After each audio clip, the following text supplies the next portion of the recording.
الحمد لله رب العالمين، والصلاة والسلام على أشرف الأنبياء والمرسلين نبينا محمد وعلى آله وصحبه أجمعين. أما بعد، لكتاب رحيق الأزهار في الأدعية والأذكار شداد أذكارو أو دعاقانو بموزوكي له دديد وزاحت بسلسلكي نن الحمد لله شپغم درس ده دا الله رب العزت په توفیق او داغه په رحم او کرم سره په آخرنی بیان کې منګه دا خبره ختمه کړې وه چې د دعا د غوښتو آداب څه دي. مؤلف په دې کتاب کې څه د پاسه 20 آداب ذکر کړي د دعا غوښتو دپاره، د هغې ټولو وضاحت شوی ورسره دا خبره بیان شوې وه چې آدابو کې بعض آداب هغه دي چې هغه واجب دي او لازم دي چې هغه نه دعا دي نه قبلېږي، بعض هغه دي چې هغه مستحب او غوره دي. څومره چې یو سړي کې د دعا آداب وي د دعا د غوښتلو، نو دومره امید د دعا د قبلېدو ډېر شي. او موږ کې هر سړی دا غواړي چې د دعاګانې د الله قبولې کړي او د ده دا محنت ضایع نه شي.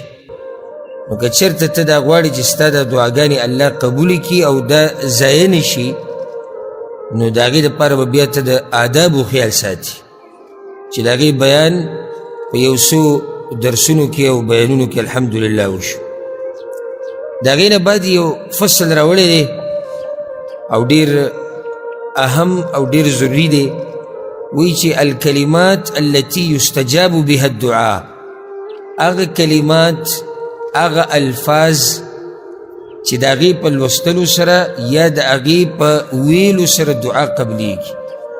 هغه کم کلمات دي، هغه کم الفاظ دي چې زه په دعا کې استعمال کم چې الله زما دعا قبوله کړي.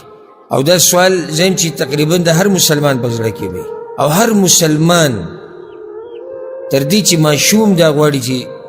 زه د الله نه څه غواړم هغه یې ماله راکړي. دلته دا موضوع او دا خبره اوس بیانوي، هغه الفاظ تا ته ښیي کم الفاظ چې یو بنده د الله استعمال کړي د دعا په منځ کې، نو د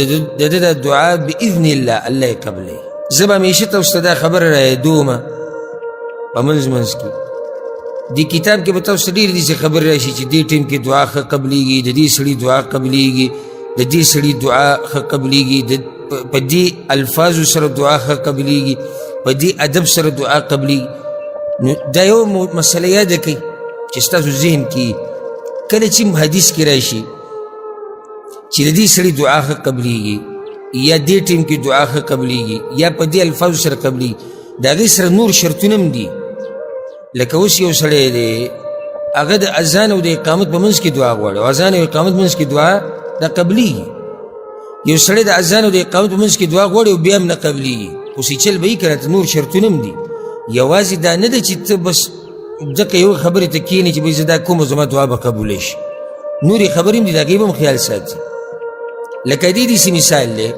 اوس پیغمبر صلی الله علیه وسلم ډېرو حدیثونو کې اعمال خوري دي. لکه مثال چا دا کار وکړو دی به جنت ته ځي، داسې یې ویلي. اوس دقه یو کار ته به نه پرېوځي چې دا کار به زه کوم زه به جنت ته ځم. د ټولو نه بنیادي عقیده به دي د توحیدي، نور اعمال به ورسره نو چې دا عمل کیم الله دې ورسره جنت ته بوځي. دا مطلب یې بیا ته به صرف هغه یو حدیث ته نه ګورې چې پیغمبر صلی الله علیه وسلم وایي چا، لکه مثال پیغمبر صلی الله علیه وسلم وایي چا چاله اوبه ورکړي دا غوره صدقه ده او دی جنت ته لاړ، بس ته دغې ته ډډه ولګوه ته به جنت ته ځي. هلته عقیده د توحید پکار ده، مونځ پکار دی، د مانځه نه بغیر کار نه کېږي، زکات په تا باندې لازم دی، حج د باندې لازم دی که طاقت دي. نو صرف یو حدیث نه رالي چې هغې ته پروت وي. اوس تاسو به واورئ ډېر حدیثونه چې د دې سړي دعا قبلېږي، دې ټیم کې دعا قبلېږي، په دې سره دعا قبلېږي. ته به صرف دغه یو خبرې ته نه پرېوځي، بلکې د دعا نور هم آداب او مسایل دي چې هغه په تا کې دننه وي، نو ستا دعا بیا ښه قبلېږي. یو سړی حرام خوري، حرام اغوندي، حرام استعمالوي او وایي ما خو د عرفات په میدان دعا وغوښته او پیغمبر وایي دلته دعا قبلېږي. نو صحیح د پیغمبر خو ویلې ته دعا قبلېږي، په دې کې شک نشته، خو مرض خو په تا کې ته حرام ولې خورې؟ دې خبرو ته سوچ پکار دی. زمونږ د عوام مسلمانان چې کمی دوی چې کله یو حدیث ووري یا یو آیت ووري بس سم پې خوشحاله شي او هغې ته ډډه ولګوي او دې ته سوچ نه کوي چې دا دین ټول په دغه یو عمل کې نه راټولېږي بلکې د هغې سره نورې خبرې هم تړلی شوي هغې ته بیا ګوري نو دا کم الفاظ چې اوس خویه کېږي تاسو ته چې د دې په لوستلو سره یا د دې په ویلو سره د دعا په منځ کې دعا ښه قبلېږي دا مطلب دا نه چې بس هر څه کوه هر څنګه کوه خو چې دا لفظ پکې وي ستا دعا به قبلېږي کله داسې وي او دا مسله هم را روانه ده کله داسې وي چې دا سړی ښه برابر دی ښه آداب د دعا پکې شته دا وخت هم قیمتي وخت دی دا کلمات یې به کوم استعمال کړو بیا هم دعا نه قبلېږي په هغې کې بیا د الله حکمت وي په هغې کې بیا د الله حکمت ولې نه قبلېږي دا مسله بیا را روانه ده انشاءالله الكلمات التي يستجاب بها الدعاء اغا كلمات الفاظ ته وي اغا الفاظ اغا كلمات چې د هغې په لوستلو سره په ویلو سره دعا قبلېږي وی اولنی خبره ده اسم اعظم د الله اسم اعظم په وسیله کولو باندې دعا قبلېږي اسم اعظم لوی نوم د الله ته چې کله د دعاګانو په منځ کې د الله د اسم اعظم استعمال کې نو الله ستا دعا قبلوي صرف دو دلایل پرې راوړي دي دو دلیلونه دا بیان کو بیا به دا خبره ذکر کو چې اسم اعظم کم یو دی اولنی دلیل راوړی دی عن بریده رضی الله عنه د بریده رضی الله عنه روایت دی چې د امام ترمذي امام ابن ماجه راوړی دی ان رسول الله صلی الله علیه وسلم سمع رجلا یقول پیغمبر صلی الله علیه وسلم یو د یو سړي دعای واورېد هغه دا وي دې دعا ته ګوره او ځکه ما تاسو ته ویلی چې دا کتاب چې تاسو سره نه وي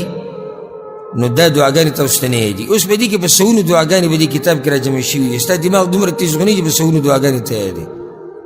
بغیر د کتاب چې تا سره کتاب دا اوس قیمتي الفاظ خو یې کېږي بدقسمته به هغه سړی چې دا الفاظ هغه یاد نه کړي دې سړي دا دعا وغوښته پیغمبر صلی الله علیه وسلم واورېده اللهم انی اسألک اے اللہ زستانه دعا غواړم بأنك انت الله ځکه چې ته الله یې لا اله الا انت ستانه علاوه بل د بندګۍ حقدار نشته الاحد الصمد ته یک یوازې ته بې نیازه یې الصمد بې نیازه بې حاجته چاته حاجت نه لري خلک تا ته حاجت لري الذي لم يلد ولم يولد اغا الله چې نه تې څوک پیدا دي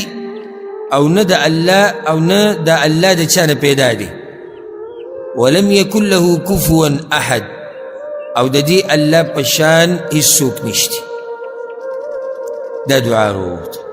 مختصر دعا ده خو ډېره اوچته ده چې تاسو اوس واورئ پیغمبر صلی الله علیه وسلم دې باره کې څه اللهم انی اسألک بأنک انت الله لا اله الا انت الأحد الصمد الذي لم يلد ولم يولد ولم يكن له كفوا أحد دیوی بیا مخکې به خپل سوال کړی څه به غوښتي پیغمبر صلی الله علیه وسلم دا وی فقال النبي صلی الله علیه وسلم پیغمبر صلی الله علیه وسلم وی لقد سأل الله باسمه الأعظم دی انسان اسم اعظم سره د الله نه دعا وغوښته د الله اسم اعظم یاد کو دا پیغمبر وی الذي إذا سئل به أعطى وإذا دعي به أجاب الله وی پیغمبر صلی الله علیه وسلم وی دا الله هغه اسم اعظم دې سړي یاد کو چې په هغې سره څوک هم څه غواړي نو ورته میلاویږي او چې کله په هغې سره غوښتنه وکړی شي نو هغه قبلیږي اسم اعظم دا خاصیت دی چې اسم اعظم دی د الله یاد کو بیا چې د الله نه څه غواړي تاله درکوي او چې کومه دعا غواړي هغه قبلیږي دې سړي وي د الله اسم اعظم یاد کړی او دا هغه نوم دی چې دی اوس څه غواړي الله به له ورکوي دویم دلیل یې راوړی د انس بن مالک رضی الله عنه روایت دی د امام ابن ماجه راوړی سمع النبي صلی الله علیه وسلم رجلا یقول پیغمبر صلی الله علیه وسلم د یو سړي دعا واورېده دعا یې غوښته پیغمبر صلی الله علیه وسلم واورېده هغه دا وی اللهم انی اسألک یا الله زه ستانه سوال کومه ستانه دعا غواړم بأن لك الحمد ځکه چې ستا دپاره ستاینه ده حمد ستاینې ته وایي ټولې ستاینې ټول د کمال صفتونه دا خاص د الله دپاره دي. هر چې د مخلوق دپاره ستاینه ده نو هغه داسې نشي کېدی چې ته دا ووایې چې پلانې د ټولو اوچتو صفاتو خاوند دی، دا نشي کېدی. هر انسان کې څه نه څه کمې هغه شتي چې کمې پکې نشتي نو هغه یو ذات دی الله سبحانه وتعالی، هغه کې کمې نشتي، هغه کې نقصان نشتي. هر مخلوق کائنا من کان چې هر څوک دی او چې ستا په ذهن کې راځي غټ نه غټ مخلوق که ستا ذهن کې راځي په دې کې کمې شتي سوای د الله نه. نو ځکه ټول د کمال صفتونه دا خاص الله لره دي. ویا الله زه تانه سوال کوم ځکه چې ستا دپاره ستاینه ده لا اله الا انت، نشتی بې ستا نه د بندګۍ لایق، یوازې ته حقدار یې د بندګۍ. اله معبود ته وایي، خو داسې نشي ویلی، دا ترجمه به غلطه وي چې نشتی معبود مګر ته. معبودان خو شتي، مشرکان خو معبودان ټاکلي دي که نه، نو داسې به وایي نشتی معبود په حق باندې مګر ته. معبودان شتي خو په حق چې کوم دی او کوم چې د عبادت حقدار دی هغه الله سبحانه وتعالی دی. وحدک لا شریک لک، ته یو ذاتي نشتی تا سره شریک، هیڅوک تا سره شریک نشتی. لا شریک لک، هیڅوک سره شریک نشتی. د پیغمبر نه والا چې پیغمبران اوچت خلک دي، ورسره ملائکم والا، اولیاء الله، علما، نیکان، مجاهدین، رښتینی چې څومره خلک دی په ذهن کې راځي. د مخلوق د یوې ذرې پورې په آخره کې په دې هر څه کې د الله سره هیڅوک شریک نشتی، هیڅوک د الله سره شریک نشتی. نه ولی، نه نبی، نه ګټه، نه ونه، نه بزرگان او نه پیریان او نه ملائک. هیڅوک د الله سره د هغه په بچایي کې شریک نشتی. لا شریک لک. او ځکه ګوره مخکې څه ووي لا اله الا انت وحدک، ته یې کې یوازې، لا شریک لک دی به تاکید وکړو، ته په خپله بچایي کې یا الله یوازې، د عبادت حقدار یا الله ته یوازې، لا شریک لک، په دې کې تا سره څوک برخدار نشته. المنان، ته منان یې،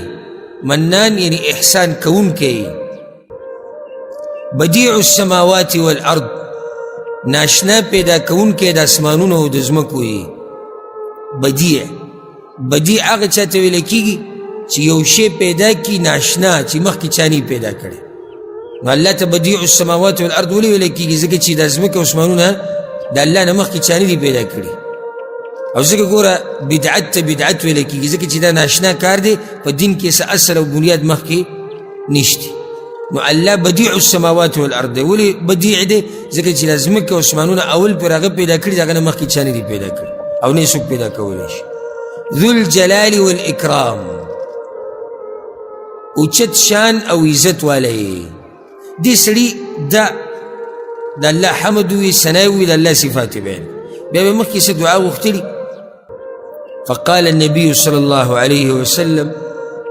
نو پیغمبر صلی الله علیه وسلم دا خبره وکړه، لقد سأل الله باسمه الاعظم. دې سړي د الله نه سوال وکړو، غوښتنه وکړه د الله په لوی نوم یادولو سره. الذي اذا سئل به اعطى واذا دعي به اجاب. هغه نوم چې کله په هغې سره د هغه الله نه سوال وکړی شي نو هغه یې ورکوي، او کله چې دعا وغوښتلی شي نو قبلی یې. دا دو دلایل په دې راوړي دي چې اسم اعظم په دعاګانو کې ډېر غواړه، یادوئ اسم اعظم پکې یادوه، الله به دله دعا قبلوي. دلته اهم سوال دلته راځي چې الله اسم اعظم کوم یو دی. زه به مختصر خبر وکړم او که څوک ډېر تفصیل غواړي نو ما د الله نومونه چې کله بیانول نو د هغې په اوله کې په اولني دوه درې درسونو کې څه دا خبره شوې ده، ښه په تفصیل سره دا خبره واضح شوې ده، ښه په دلایلو سره چې د الله اسم اعظم کوم یو دی. په دې کې د علماو لوی اختلاف راغلی دی چې د اسم اعظم د الله لوی نوم کوم یو دی چې هغه څوک یاد کړي نو الله له هر څه ورکوي. اختلاف د دې د لاسه راغلی دی ځکه چې هلته کوم روایت چې دې باره کې راغلي دي په هغې کې د الله ډېر نومونه ذکر شوي دي. نو څوک وایي هغه به دا نومي، څوک وایي هغه به دای، څوک وایي هغه به دای. بلکې بعضو علماو خو دا ویلي دي، وی اسم اعظم د الله یو خاص نوم نه دی، د الله ټول نومونه چې دی هغه لوی نومونه دي. نو معنی دا شوه چې په دعا کې د الله نومونه ډېر یادوه، الله دله دعاګانې قبلوي. د بعضو علماو دا قول دی، و اسم اعظم یو خاص نوم نه دی، هر نوم چې ته د الله یادې نو هغه اعظم دی، هغه لوی نوم دی. د الله لوی دی نو نومونه یې لوی دي. او اکثر علما وایي نه، د الله ټول نومونه اوچت دي، دا صحیح خبر ده، خو یو نوم له الله بیا اوچت مقام ورکړی، هغه کم یو دی، بیا په هغې کې اقوال دي د علماو ډېر. څوک وایي هغه دی المنان. المنان ځکه چې د دویم روایت چې موږ ذکر کړو د امام ابن ماجه چې راوړی په دې کې هغه المنان نوم دی، وایي دا المنان به. او څوک وایي الرحمن، او څوک وایي الحي القیوم، او څوک نور ذکر کوي. او بعض علما دې له ترجیح ورکوي، دا تحقیق دی او زړه پې مطمئن کېږي الحمدلله چې د الله اسم اعظم لوی نوم چې هغه ته یاد کړي او الله ستا دعا قبلوي، هغه نوم دی الله،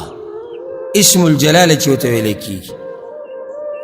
ولې دا اسم اعظم دی؟ نو د هغې یو دلیل دا دی چې د الله دا څومره نومونه چې ته ثابتې او دې نوم دا نوم به پکې یادی کړي. یعنی ته وایې الله کریم دی، الله رحیم دی، نو اصل نوم چې د الله په ذات باندې دی هغه کوم نوم دی؟ هغه الله دی. دویمه ده چې دا څومره روایت راغلي دي دې باب کې، هغې کې چې ته سوچ وکړې نو هر یو کې دا الله نوم راغلی. لکه اوس دا اولنی روایت دی کې الله نوم شته، کتاب چا سره دی؟ بأنك أنت الله، بأنك أنت الله دې کې راغلی الله نوم. او دا ته فایده ذکر کو په څومره روایتو کې چې د اسم اعظم تذکر راغلی، په هغه ټولو روایتو کې سندن دا مضبوط روایت دی. د دویم کې الله نوم کوم ځای کې دی؟ بارک الله فیک. اللهم، اللهم معنی یعنی یا الله، اے الله. نو دلته مشته اوس د الله نوم په دوانو روایتو کې موجود دی، هلته الاحد الصمد دی، دلته نشته. دلته المنان بدیع السماوات والارض، هلته نشته. حالانکه پیغمبر صلی الله علیه وسلم دلته ویلي دلته ویلي دی سړي د الله لوی نوم یاد کو که نه. نو دا لوی نوم دلته ولته بدلیږي خو نه بیا که نه بدل شو، بدل خو نه شو، خو دا لوی نوم چې یاد کړی خو معنی دی چې هغه دواړو ځایونو کې شتي. او په دې اولني روایت کې مشتي الله بأنك أنت الله، او هلته مشتي اللهم، او دې دویم کې اللهم دلته دې سره راغلی دی. والله اعلم. ما تاسو ته وایي چې دا مسله کې د علماو اقوال دي. څوک پکې دا وایي د الله اسم اعظم چې دی الاحد الصمد، دا د الله اسم اعظم دی، الاحد الصمد الذي لم يلد ولم يولد ولم يكن له كفوا احد. دا چې په دعا کې وي نو ستا دعا قبلي. دا خو یو خبره شو چې دلایل په دې مضبوط دي چې د الله اسم اعظم هغه کوم یو دی؟ الله. او که چېرته ته دا ټول یاد کړې ووایې دعاګانو منځ کې نو څه تاوان تا ته رسي، څه نقصان تا ته رسي چې ته د الله نوم یاد کړې المنان، الاحد، الصمد،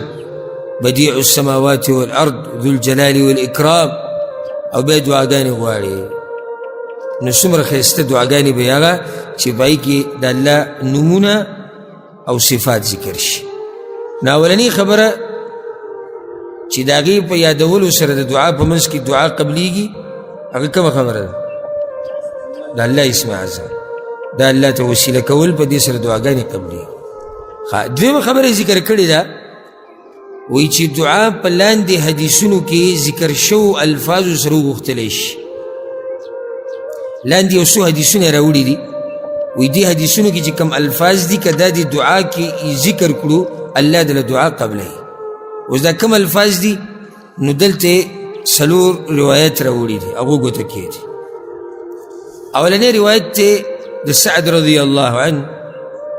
پیغمبر صلی الله علیه وسلم یو دا روایت امام حاکم راوړی دی او سندن الحمدلله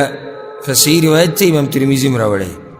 پیغمبر صلی الله علیه وسلم وی دعوة ذی النون اذ دعا ربه وهو في بطن الحوت. وی دعا د یونس علیه السلام، یونس علیه السلام ته ذی النون ویل کېږي، او النون په عربي کې څه ته وایي؟ مهي ته وایي. نو دعا د مهي والا یعنی یونس علیه السلام چې کله هغه د مهي په خېټه کې پروت او دغه دعا یې غوښتلې وه. هغې کې څه پیغمبر صلی الله علیه وسلم وایي لا اله الا انت سبحانک انی كنت من الظالمین. دا هغه غوښتلې وه که نه وه؟ دا دعا یې غوښتلې وه، دا ذکر یې کړی. لا اله الا انت،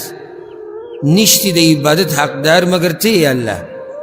سبحانک، ته پاک د هر عیب او نقصان نه. الله د هر عیب او نقصان نه پاک دی. هر هغه خبره چې د الله د شان سره نه ښایي، الله د هغې نه پاک دی. او الله لایق د هر هغه صفت دی چې د هغه د شان سره ښایي. نو اوچت صفات د الله دپاره دي. هغه صفات چې د الله دپاره عیب ګڼلی کېږي، هغه د الله دپاره نه دي. لکه مثال والا بچی پیدا کېدل، دا زموږ دپاره اوچت صفت دی. لکه د یو سړي چې بچی پیدا کېږي، نو دا ښه صفت دی که بد صفت دی؟ ښه صفت دی، کمال دی، عیب نه دی، نقصان نه دی. خو د الله دپاره بچی د عیب او نقصان دی. ځکه موږ چې بچي ته ضرورت لرو، نو موږ کمزوري یو، موږ بوډاګان کېږو، موږ کمزوري کېږو، په موږ مرګ راځي. نو دې ته هم سوچي چې دا بچی که سبا لهیي چې د دعا به راله غواړي، نو د دې وروڼو خویندو خیال به ساتي، د میراث او د دې حقدار به شي، زما یو ذکر او نوم به پاتې شي. او که زه بوډا شم، نو زما دپاره به د امساو د کونټۍ کار کوي. الله ته خو دې ضرورت نشته. واده کول، یو سړی واده وکړي، یو ښځې سره کوروالی کوي، دا نقصان دی که د کمال صفت دی؟ د کمال دی. نقصان په انسان کې دا دی چې دی واده نشي کولی، او دی د ښځې سره کوروالی نشي کولی، دا عیب دی، نقصان. خو د الله دپاره واده او د هغه دپاره بیبي د نقصان دی. نو د هغه دپاره کمال دا دی چې د الله نه ښځه شتي او نه یې بچی شتي، او نه ورته ضرورت لري. اوس ګوره، تکبر دا انسان دپاره کمال دی که نقصان دی؟ نقصان دی، عیب دی. تکبر دا صفت خو بد صفت دی. ولې زموږ دپاره عیب دی؟ ځکه چې دا زموږ دا بدن نه دی، بدن دا لایق د دې نه دی چې ما ورته پې لویي وکړو. لکه ته لویي د څه کې؟ په څه کې؟ په دې بدن چې کېدی شي سیکنډ بعد پروت یو، بیا وایي چې ډاکټر له مې ورسوه. په دې کې څه ووایم چې دا بدن دی د دې لایق چې په دې دې تکبر وشي؟ ته په دغه مال کې چې کېدی شي لږ ساعت بعد نه، ته په دې زور کې چې د یو څو ورځو دی بیا به ختم شي. نو ځکه زموږ دا بدن دا د دې لایق نه دی چې موږ په دې باندې څه وکړو؟ لویي او تکبر وکړو. هر چې الله دی نو هغه پورې تکبر خوند کوي، هغه پورې لویي خوند کوي. ولې هلکه متکبر دی؟ یاره الله په دې متکبر دی ځکه چې همیشه پاتې کېدونکی دی، همیشه ژوندی دی، همیشه زورور دی. څه چې وغواړي هغه کوي، هغه خوب نه راځي، د هغه نه خبره نه هېرېږي، هغه د چا نه نه هېرېږي. هغه چې کومه فیصله وغواړي هغه نافظوي. دا هر څه د هغه دي، هغه ته به واپس کېږي، هغه ته پاتې کېږي. نو داسې ذات پورې تکبر خوند کوي، داسې ذات پورې تکبر او لویي هغه خوند کوي. اوس دنیا غټ غټ بادشاهیان تېر شوي دي په تاریخ کې، ښه زورور بادشاهیان تېر شوي، ښه زورور، او اوس خاورو لاندې پراته دي. که چېرته ته د ده هغه خبرې واورېدې چې کومې غټې غټې خبرې کړې وي، او بیا د خاورو د ډیري ته وګوره چې بدله پاسه پروت دی، نو خندا به در شي چې ده ته چا وي چې دومره غټې غټې ووایه. نن دی دا حال دی. نو انسان به څه او تکبر به د هغه څه او لویي به څه. لویي په یو لوی رب پورې خوند کوي، زموږ په رب پورې نور لویي زموږ دپاره نقصان او عیب دی. خوراک څښاک کول دا زموږ دپاره د کمال صفت دی که نقصان دی؟ کمال صفت دی. چې بیماري خو هغه خوراک څښاک نشي کولی، چې معدې کار کوي خو سم کار کوي که نه. په دسترخوان چې ناست یو رو رو لګی وي، معده مې بنده ده او معده مې زخمي ده، معنی دا چې دا سړی برابر نه دی، جوړ نه دی. د الله دپاره خوراک څښاک دا بیا نقصان دی، عیب دی، ځکه چې هغه دې ته ضرورت هغه نه لري. هسې دا مې تاسو ته یو فایدې دپاره دا خبره ذکر کوله. ګوره دعاګانو کې یوه لویه خبره هغه دا یاده کوي، هر مجلس کې چې د دعاګانو وضاحت کېږي هلته به د الله عظمت بیانېږي. دا دعا موضوع د اصل کې دې سره تړلی شي ته ولې د الله نه دعا غواړې ځکه چې الله عظیم ذات دی نو زه اوس تاسو ته دعاګانې ښیم او یا د دعاګانو وضاحت کوم او د الله عظمت ته پکې نه بیانوم دا بیا څه خبره نه شو او چې څومره زه تا ته د الله لویي بیان کوم او څومره د الله د لویي ستا د زړه ته کوشي دومره به د هغه رب نه دعاګانې غواړې او دومره به دې بیا په هغه باندې یقین او اعتماد هغه ډېرېږي روز تر ورځه به ستا یقین ډېرېږي ډېر او چې څومره د یقین ډېرې مخکې حدیثونه تېرې شوي دعا به دې ښه قبلېږي یونس علیه السلام د مږي په خېټه کې دغه کلمات ویلو لا اله الا انت سبحانک انی کنت من الظالمین انی کنت من الظالمین یقینا یم زه د ظالمانو نه ګوره پیغمبرانو ته څومره اوچت خلک دی او د خپل کمی اقرار کوي او ځان ته د کمی نسبت کوي ځکه مخکې موږ سره ادب تېر شوی د ګناهونو اقرار به کوې په دعاګانو کې یوه بله د الله مخکې به عاجزي کوې بارک الله فیک دا د پیغمبرانو عاجزي ده او دا د هغوی اقرار دی په خپله خطا باندې کوتاهي او خطاهي د یونس علیه السلام نه دا شی وه چې د الله حکم ته صبر نه و کړی او خفه شو لاړ د قوم نه وی الله زه ظالمانو کې ته چې څومره د الله په مخ کې خپله کمزورتیا بیانې که نه دومره عزتمند کېږي لکه چېرته چا دا ونوي چې یونس علیه السلام الله ته دا وایي چې یا الله زه ظالمانو کې او د یونس علیه السلام مقام را کم شو بلکې موږ د یونس علیه السلام دغه خبرې ذکر کوو په دې باب کې چې څومره عزتمند سړی و هغه څومره چې ته الله ته ځان ذلیله کې دومره به عزتمند کېږي او څومره چې مخلوق ته ځان ذلیله کې دومره به ښه په دې ځمکه ننوځي او دومره به ښه ذلیله کېږي اوس پیغمبر صلی الله علیه وسلم فإنه لم يدعو بها رجل مسلم في شيء قط إلا استجاب الله له ودې ته غوږ کېږدي په دې کلماتو سره پیغمبر صلی الله علیه وسلم دا د هغه خبره په دې کلماتو سره هیڅ یو مسلمان څه څیز کې غوښتنه نه کوي مګر الله یې هغه لره قبلوي هر یو مسلمان چې دا کلمات او دا الفاظ د دعا په منځ کې وي الله به له د دعا قبلوي کوم الفاظ دي لا اله الا انت سبحانك اني كنت من الظالمين دا چاته دا مسله یاده بیا راشي موږ وایو دعاګانې نه قبلېږي کم یو په موږ کې دعا په منځ کې دا کلمات ډېر وایي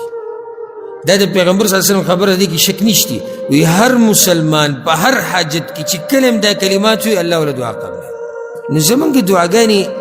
چې ورته سوچ وکړي والله چې موږ ډېر شاته پاتې شوي دعاګانې څه دعاګانې نه وي یو خو کله ناکله زمونږ دعاګانې دي کله ناکله که طبیعت هم برابر وکړو نو سور کې وو یو لاس به اوچت کړو که طبیعت هم ښه نه وي بیا یې څه کوي بله دا کې غواړو نو بدماشي ده راکې به دا ټیم به راکې یا الله نه عاجزي نه د الله شان بیانول نه خپله کمزورتیا نه خپل ګناه باندې اقرار نه دا قسمه کلمات او بیا به ملا پسې ګرځه چې مولوي صاحب زما د دعا ولې نه قبلېږي ته داسې دعاګانې وغواړې چې الله یې درله قبلوي او که نه یې قبلوي نو یو دا الفاظ شو یادې کوي لا اله الا انت سبحانك اني كنت من الظالمين دویم عباده بن الصامت رضی الله عنه روایت ته امام بخاری راوړی دی امام ترمذي هم راوړی دی او دا الفاظ د امام ترمذي د روایت دي پیغمبر صلی الله علیه وسلم وی من تعار من الليل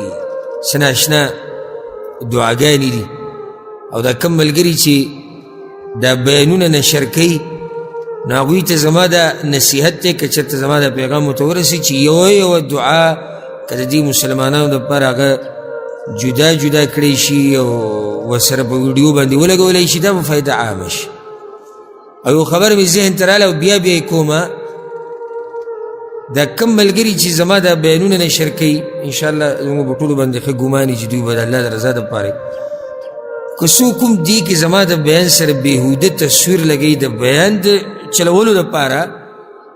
نو زه ګوره د ده د دې کار نه بېزاره یم او دا سړی به د قیامت په ورځ د دې ذمهواري او عجیبه در زموږ پښتانه خو سادهګان دي که نه چې چېرته په آی ډي باندې یا په سجي باندې زما تصویر ویني او بل ورځ ستا په دغه باندې آی ډي باندې وي دغه نشر شو لکه چې کوم ځای کې زما تصویر هغه به زما آی ډي اوس که وټسپ باندې د چا ته میسیج وکړو او په وټسپ باندې تصویر زما لګولی او دې ته غوښتنه وکړه چې وروره زه سلام علیکم ودې لیکل او زه پلانې یم او داسې زموږ یو جومات جوړېږي یا مدرسه خلک خو الله دې ورسره محبت وي او محبت کوي به دی به دغه شروع کړي لکه څنګه چې دا پېژنې څوک دا ګوره تصویر ته وګوره نو یو خو دا سادهتوب هم دی صحیح ده د چا سره مینه کول د دین په بنیاد د خلو عبادت دی خو تحقیق پکاري داسې نه چې څوک دې په دې کې څه کي دوکه کي او داسې ډېر شوي دي یو پیر چا ورکړي وو په انټرنیټ باندې زه یاد کړی وم د ده یو مدرسه ده او جومات دی په پاکستان کې او د هغې دپاره ضرورت دی پیسو ته او که څوک دې کې څه مرسته کولی شي الله د رضا لپاره او ده ورته زه یاد کړم چې د ابو حسان پیغام دی نو دا مخکې نشر کړي خلک خو محبت هم کوي نو ورسره سادهګان دي په دومره قیسو څه پوهي راشه لکه مرسته کوه بیا ما ته چا دغه راولېږه وایي که ته موږ له مکمل تفصیل د دې زیرا کړي نو چې موږ ښه ټیټ مرسته وکړو ځکه چې دا په لږ څه نه کېږي ملګري ما ته میسیج وکړو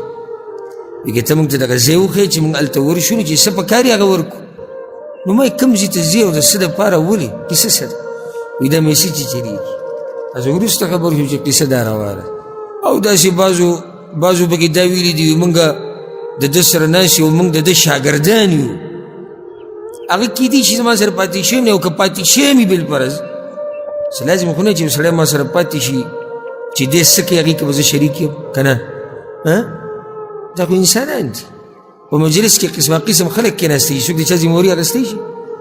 نشي اخیستی بلکې که چېرته موږ داسې هم ووایو چې یاره دا سړی ښه سړی دی نو ګوره دا م یاده کړه چې دا هغه وخت پورې موږ وایو چې دی ښه سړی سبا له دې څنګه دی دا خو الله ته پته ده که نه اوس سبا له دې یو غلط کار وکړي بیا ما ته یو سړی وایي چې تا چې بله ورځ وایي چې دا ښه سړی دی خو ما بله ورځ وایي چې ښه سړی دی که نه د سبا نه زه څه خبرې مسلمونه خو د الله په ګوتو کې دي هغه یو سړی راغی د پیغمبر صلی الله علیه وسلم څخه نصرانۍ ایمان یې راوړو د پیغمبر صلی الله علیه وسلم په مجلس کې کېناست بیا لاړ مرتد شو پیغمبر یې لیدلی و بیا مرتد شو اوس دې باره کې به څه چې دا خو د پیغمبر سره ناست خو ناست اوس مرتد شو که نه نو زما دې رونو ته ټولو ته دا نصیحت دی چې ګوره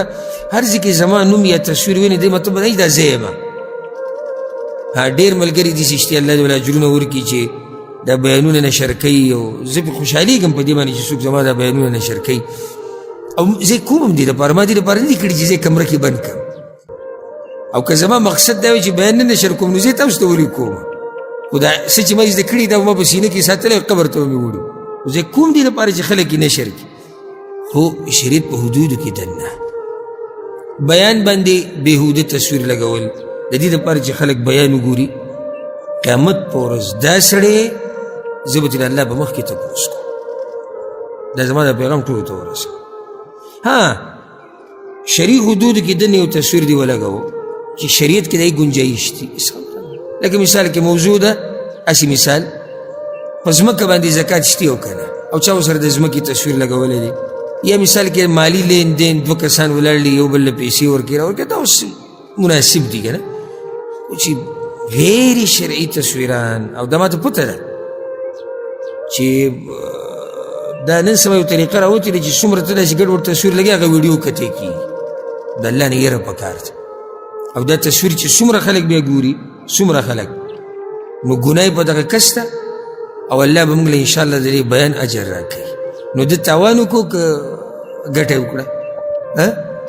تاوان دې خوشحاله چې بیان ډېر چلېږي خو دا تصویر چې څومره خلک ګوري خو ته ګناه هم ګټې که نه نو دا دغه ملګرو ته خفه کېږي دی نه مانه دا اصلاحي خبره ده او زه ګورې د دې هېڅ قسمه قیسې ذمهوار نه یم هېڅ قسمه قیسې زه ذمهوار نه یم زه ذمهوار د هغه بیان یم چې ما کړی دی زما په اواز هغې زه ذمهوار یم اوس که داسې وشي چې د بل چا زما اواز راویستی هغې هم بیا تحقیق پکار دی نور چې زه څه ویم او ما ته یقیني پته وي زه د هغې ذمهوار یم څوک رانه تپوس کولی تا ولې دا خبره کوله زه به یې وضاحت وکړم خو دا انټرنیټ کې هلته ده ټویټر کې ده فیسبوک کې ده ټیک ټاک کې ده فلاني شي کې ده زه دې قصو نه څه خبرې کوي څوک به کوي که پوه شوي که نه بل یو کس ما ته ده ووي ټیک ټاک پورې خبره راغله وایي ټیک ټاک ما ته وایي شیخ صاحب وایي دغه ټیک ټاک کې ستا دا بیانونه ډېر مزدار دي او دغه ستا د آی ډي ما ټیک ټاک کې زما آی ډي څه کوي او ټیک ټاک کې زه څه کوم ها دا بعض ملګري دي الله دې ول اجر ورکړي بیانونه نشر کړي دي لګیا دي دا خبیثان پکې خباثت نشر کوي فاسقان پکې فسق نشر کوي دا پکې بیان نشر کړي الله دې ول اجر ورکړي وګوره دا زه نه یم دا ما یاده که دا زه نه یم وګوره نو دې خبرو کې احتیاط پکار دی ځکه چې په دې باندې بیا څه چلو شي هغه عوام چې تحقیق نه کوي هغوی ته بیا بله مسله بیا جوړه شي او داسې خلک دي چې تحقیق نشته که نه اوس دي چې درس راتلم اوس دا ټیم ما ته میسیج راغی او بس ما موبایل درس راتلم موبایل مې بندو درس راځم زه موبایل بندو چې موبایل مې بندو به دا میسیج راغی ما چې وګورو چې رسید مختصر کلیپ و مختصري ځای اورم نو په هغې کې دا وایي چې لکه ته برای کرم دا معلومات ما ته راکړې ځکه چې دلته کسان لګیا دي وایي په د اهل بدعو کې او زه یې تنګ کړم چې دی په سعودي عرب باندې بند دی نو ولې دی بند دی که دی حق پرست خو دی په سعودي عرب نه بندېدو نو ما اوس د دې څه جواب یو سړی په سعودي عرب کې ناست دی او په سعودي عرب بند دی دې دغه ته چې سوچ کړی ناست په سعودي عرب کې دی او بند په کوم ځای دی بند په سعودي عرب دی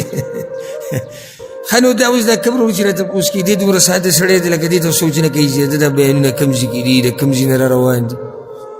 که زه په ملک کې خو تاسو به لیدلی وایي زه هلته په ملک کې یم نو هرې خبرې څه کوئ تحقیق کوئ بې تحقیقه خبرې دا مه منئ او مه د هرې خبرې نسبت ماته کوئ چې دا وجود دی او دا وجود دی او دا بد او دا بد یو وخت کې دغه نشر شوی دا خبره اهمه ده ځکه ذکر کوم چې زما دا غاړه ازادي د الله په مخ کې چا څه خبره نشر کړې وه د هغه کس نوم ابو حسان هغه هم کونیت ابو حسان ما ته یو کس میسیج وکړو چې دا خبره تا څنګه کړې ده نو دا دې په کوم دلیل کړې نو ما څه خبره کړې ته خبر راولې هغه څه لیکلي هغه یې راولېږه دا وګوره داسته ما دا زما نه دي دا نوم چې ورته لاندې ابو حسان لیکلی ما دنیا کې یو ابو حسان دی صرف په ضد ابو حسان یادېږم ته به دا خبرې کوو بل څوک به یې که نه د الله بنده هغه به هم کونیت ابو حسان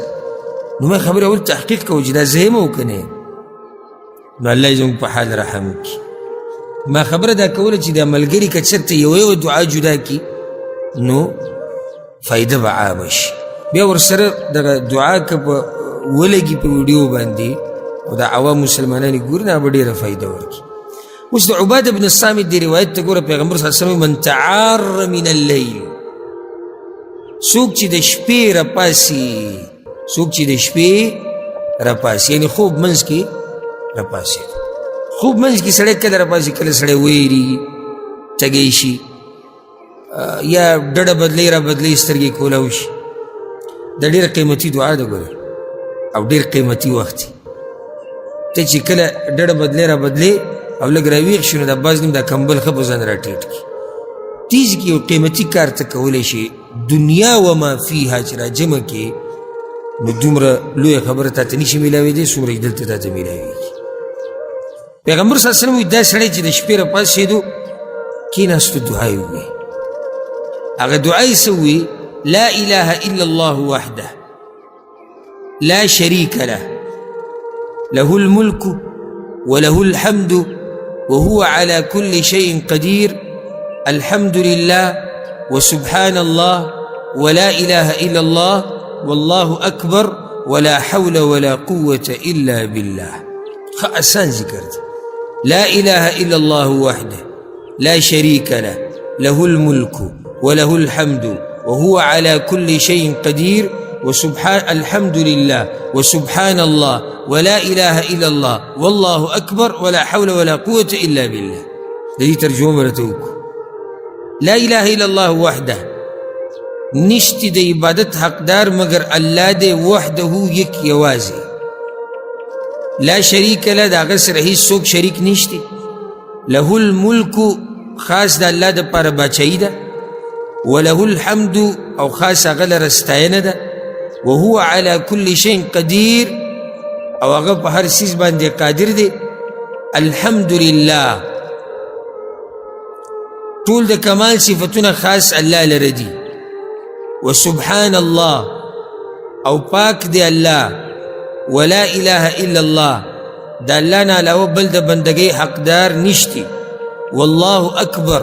الله د ټولو نه لوی دی ولا حول ولا قوة الا بالله نشته د ګناه نه د بچ کېدو او په نیکۍ باندې قدرت مگر صرف د الله په توفیق سره. دا مطلب دی. یعنی یا الله زه د هغه وخته پورې ګناه نشم پرېښودی او زه د هغه وخته پورې ستا عبادت نشم کولی تر څو چې تا ماله طاقت نه یې راکړی. لا حول ولا قوة الا بالله ترجمه ده. که ته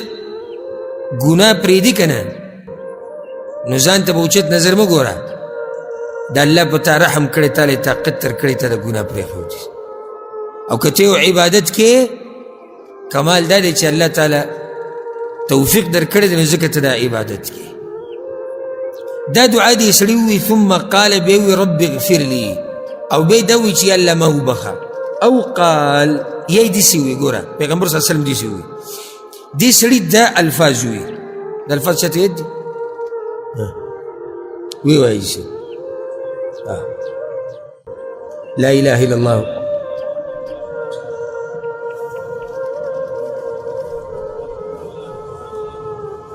ولا اله الا الله بارك الله فيك. دا کلمات تی وی. ثم دعا پیغمبر صلی الله علیه وسلم بیا دې سړي دعا وغوښته، یعنی خپل ځان دپاره د الله نه څه حاجت و هغه یې وغوښته. استجیب له الله به د ده دعا قبلوي. او صرف دا نه فإن توضأ وصلى او که چېرته دا سړی د طلایي نه پاڅېد او چاردام یې وکړو مونځ یې وکړو قبلت صلاته دغه مونځ ولم الله قبلوي. اوس ګوره دی فضیلت وظیفه ده او یاد یې کوي او څه په نمونو ناشنا وظیفه ده. دا په وظیفو پسې چې ګرځي څومره اوچته وظیفه ده. ستا څه مسله ده؟ وایي زما کار نشته. ستا څه مسله ده؟ بچي نشته. څه مسله یې ده؟ غربت دی. څه مسله یې بیمار. څه مسله ده؟ دا ده او دا او دې نه علاوه چې الله مې وبخي، الله را باندې رحم وکړي، الله علم راکړي، الله عزت راکړي، الله کامیابي راکړي. زه ته وظیفه ښیم که د شپې چې کله هم راپاڅېدې په خوب کې چې کله هم راپاڅېدې دغه دعا ووایه، دغه کلمات ووایه، بیا پسې دعا وغواړه. پیغمبر ګرنټي درکوي دا دعا قبلېږي. زه نه یم، دا د پیغمبر خبرې دي. او بیا په هغې پسې زیاتي الله اکبر چې مونځ دې وکړو دا مونځ هم قبول کړی شوی مونځ دی. پوه شوي بې که نه عملي کوي بې که نه چې دومره ګران کار دی. ته چې خوب کې راپاسې او تږی شوی اوبه به څکې که نه څکې ښه پاسې ښه اوبه څکې ښه بلکې دا د موبایل دا نشهیز پکې موبایل هم وګوري که چېرته کړنګ شوی او دې وزیر اعلی ته چې ته میسیج راغلی ضروري ګوري پکې موبایل. که ته د هغې په ضد دا ووایې لا اله الا الله وحده لا شریک له له الملک وله الحمد څه به دا ټېنه ته شمار کړم چې بیا نه وایي چې څومره اوږده دعا یې راته ښوولی. ګوره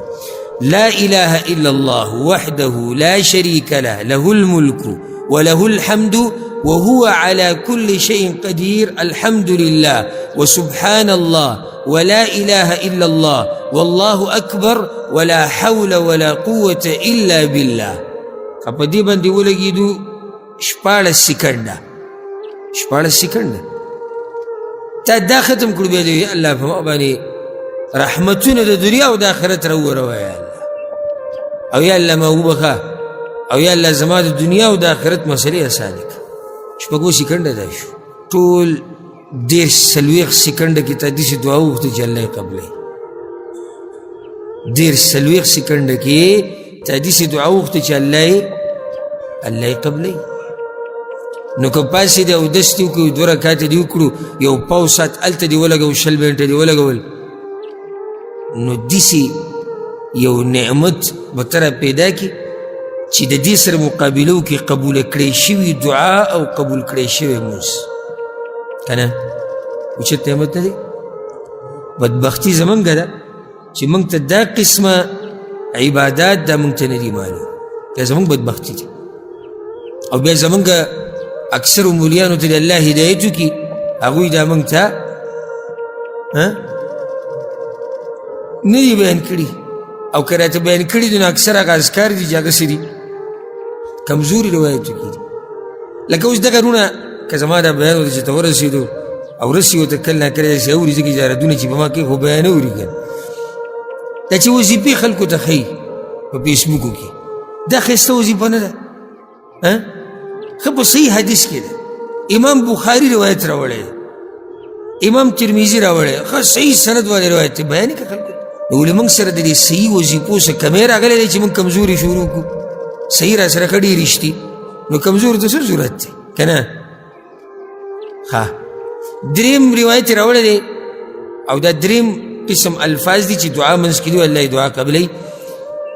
عن انس رضي الله عن انس بن مالك دا روایت امام ترمذي راوړی دی سندنا الحمدلله دا حدیث صحیح دی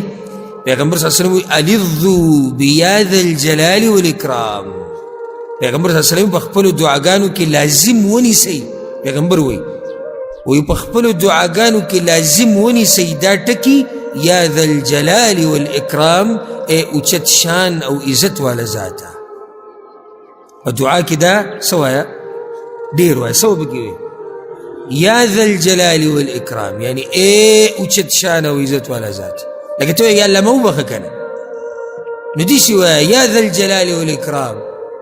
ما وبخه یا ذا الجلال والاکرام ومن رحمك یا ذا الجلال والاکرام ما د قبر د عذاب نه بچ که یا ذا الجلال والاکرام زما مسائل اسان دا ذو الجلال والاکرام دا ډېر وایه نو دعاګانې به دله الله ډېره قبلوي نو دا سویم ذکر شو سویم قسم الفاظ شو دریم که اسم اعظم ورسره کې د هغې سره څلورم شو ښه دا بل به اخرنی ذکر کو دا هم دلته اخرنی روایت راوړی دی سبحان الله ډېر ناشنا روایت دی او دا امام نسائی راوړی دی امام ترمیزي راوړی او دا راته یعنی یو د خوشحالۍ زیری در کوم چې څوک د قرآن او حدیث سره تعلق ساتي نو دا ښایسته ښایسته نعمتونه الله د هغه په نصیب کوي دا خواږه حدیثونه دي والله که چا ته زړه کېږي سړی وي چې عمر له مې اورېدی ورته ناست او چې دا د پیغمبر د خولې نه راوتي و د صحابه کرامو سره ناست څومره ناشنا خوند به او الحمدلله هغه شان تر و تازه الله موږ ته رارسولي تر و تازه دا علما د دعاګانو د شکریه حقدار نه دي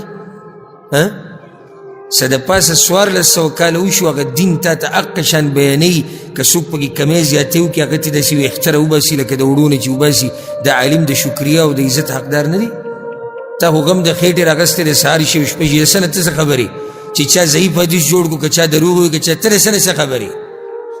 هغه عالم ته دعا کوه چې غریب سهار ماښام دغه غم یې راغستی چې څوک په دې دین کې کمی زیاتې ونه کړي هغه ته دعاګانې کوه وده څومره ښایسته حدیث دی ګوره انس بن مالک وایي جاءت ام سلیم الى النبي صلی الله علیه وسلم ام سلیم راله په پیغمبر صلی الله علیه وسلم پسې پیژنې ام سلیم د انس رضی الله عنه مور ده دا ډېره پوهه زنانه او دې سوال ته وګوره کنه یا رسول الله علمني كلمات ادعو بهن في صلاتي یا رسول الله دسی الفاظ او دسی کلمات راته وښایه چې زه په خپل منځه کې په هغې سره غوښتنه کوم د الله نه په منځه کې یا په خپله دعا کې په هغې سره غوښتنه کوم ښه دې کلماتو ته ګوره پیغمبر صلی الله علیه وسلم یې ښیي ښه قال پیغمبر صلی الله علیه وسلم ورته وویل سبح الله عشرا سبحان الله وایه لس پیرې سبحان الله وایه لس پیرې واحمدیه عشرا او بیا لس پی روایه الحمدلله وکبریه عشرا او بیا لس پی روایه الله اکبر گران ذکر دی کنه څه دی لس پیری سبحان الله لس پیری الحمدلله لس پیری الله اکبر او د پیغمبر دی خبرې ته غوږ کېده بیا ورته پیغمبر صلی الله علیه وسلم ورته وایي ثم سلیه حاجتکی بیا چې د خپل څه حاجت د الله نه غواړه یقول نعم نعم هغه الله به په هر څه باندې تا ته ښه ښه کوي چې او قبلو مې په هر څه به ته الله ښه ښه وایي نعم نعم او منمې او منمې صحیح شو در به صحیح شو د حاجت الله وایي زه به دله پوره کړم څومره اسان کار دی سبحان الله لس پیرې الحمدلله لس پیرې الله اکبر لس پیرې کار دی وشو نو دا هغه کلمات دي چې د دې په ویلو سره دعا ښه قبلي نو څو قسمه ذکر شو دلته څلور اسم اعظم سره څو شو پنځه یو اسم اعظم چې یعنې اسم اعظم ویل پکار دعا منځ کې نو دویم دعا د يونس عليه السلام لا اله الا انت سبحانك اني كنت من الظالمين دا دعا په منځ کې ویل. نو درېیمه د شپې چې څوک راپاسي او هغه ذکر وي هغه ذکر شو. څلورم یا ذا الجلال والاکرام. نو پنځم لس پیرې سبحان الله، لس پیرې الحمدلله او لس پیرې الله اکبر. چې څوک دا وایي نو الله یې دعاګانې ښه قبلوي. په دې باندې به اکتفا وکړو انشاءالله. را روان درس کې یو بل ناشنا فصل دی، وی د دعا د قبلېدو وختونه او ځایونه. دا هم ډېر قیمتي موضوع ده، یعنی کم ځای کې الله دعاګانې ډېرې قبلوي او په کم وخت کې ډېرې ښه قبلوي. الله دې موږ پوه کړي په قرآن او په حدیث باندې، او الله دې زموږ دعاګانې قبولې کړي. هذا والله أعلم، وصلى الله وسلم على نبينا محمد وعلى آله وصحبه أجمعين.